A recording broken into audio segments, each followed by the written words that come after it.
Lovely to see you, Bill. Good to have you here. So we've talked lots about high performance teams. Tell me a little bit about why constructive conflict is such an important component in building a high performance team. Well, there's two areas of conflict, and you're absolutely right. Constructive conflict is super important, and then there is also relationship conflict. And I think one thing we want to say at the start of this is there isn't really space for relationship conflict in teams, because that does lead to low performance. Mm-hmm.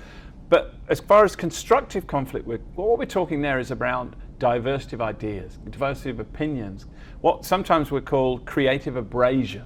And that is about getting ideas to rub up against each other. You actually want people around the table, lots of different ideas, and you're more likely to just get better decisions. You're more likely to get better solutions. You're more likely to get better decisions. So, as a leader, what you're trying to do is create what they call a climate of psychological safety, where everybody feels to say exactly what's on their mind in a particular situation. Get it onto the table, and people are open and listening to that. They're not just waiting to have their turn, which often happens when I work with executive teams. They're actually listening to it with a view of maybe building on it. So it's not just about the sharing ideas, but it's actually about the building on ideas that makes creative conflict so effective. No, I hear you, and I guess the reality is this isn't something you just turn on or off. It's actually very difficult to build. So how do you go about building that dynamic of creative conflict in a team environment itself? Well, often it is the tone set by the leader. And sometimes what happens with teams is the leader will come in and say, this is the problem. This is how I think we should solve it. What do you think? And everyone goes, oh yeah, great idea. Phew, I'll get my bonus now, or whatever. And you think what the leader has to learn to do is kind of say, look, this is the problem. How do you think we should solve it? And ensure.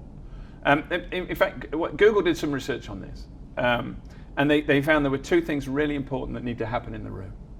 One is what they call consensual turn taking, which means that everybody gets a turn to say what they think. So almost you equalize the airtime. Now you will know from some of the times you get around the table with teams in businesses, your team and some of your clients, that certain people dominate. Now those people that dominate aren't necessarily the people with the best ideas. So really, how do you get more equal contribution from everybody? How do you make people feel safe to contribute?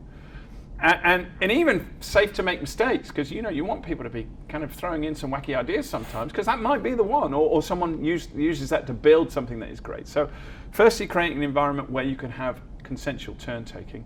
And the second one, and this is probably the one I see kind of least when I'm working with teams, is what Google called ostentatious listening.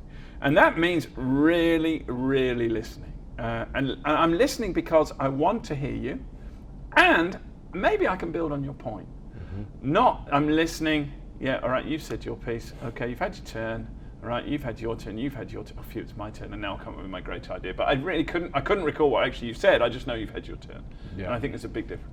Yeah, there is a danger of that in most corporate teams. You see it, it's almost corporate politeness. It's just how we do it to be nice to each other, where actually it's not a productive scenario in the end. So that links quite nicely to this concept of courage. Yeah.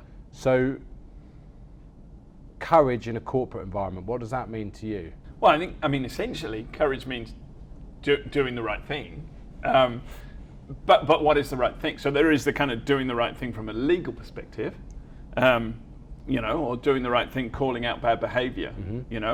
Or living the values of the organization, or making decisions not just on performance, but on culture. There's that side of courage, but there's also courage to say what I really think, because actually it might allow us to come up with a different angle on a particular situation, or courage to say, actually, you're maybe my boss, you may be my senior, but I think you're wrong, or I'm going to get courage to give you some feedback that I think will help your performance, whether you're 3 levels above me in the organization or 3 levels below me. Yeah. It's all those sorts of areas. Is that person really focused on helping other people perform and helping people do the right thing?